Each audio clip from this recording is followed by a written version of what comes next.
చాలామంది ఇన్వెస్టర్లు అసలు మీడియేటర్ ఎందుకు డైరెక్ట్గా మేమే వెళ్ళి కొనుక్కుంటాం అని అనుకుంటారు. కానీ ఒకసారి కొనుక్కుంటే దానివల్ల నష్టాలు ఏముంటాయో తెలిసే వాళ్ళకి ఇప్పుడు తెలియదు.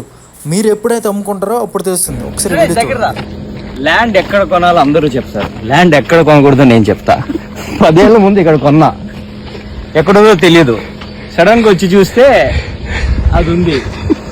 ఇప్పుడు బఫర్ అంటున్నారు, నా ల్యాండ్ పోయింది అంటున్నారు. చెప్పు బ్రో, ఏంది నువ్వు చెప్పాలి ఎగ్జాక్ట్ గా ఎక్కడ ఇట్లా బాగా ఏదైనా ఉంటే సేఫ్ ఉంది, కానీ వాల్యూ ప్రజెంట్ ఇలాంటి సిచ్యువేషన్లు అనేవి మన హైదరాబాద్లో చాలా ఉన్నాయి. ఎప్రూవ్ లేనివి, లేదంటే డెవలప్మెంట్స్ అవ్వనివి, వెంచర్స్ అనేవి చాలా ఉన్నాయి.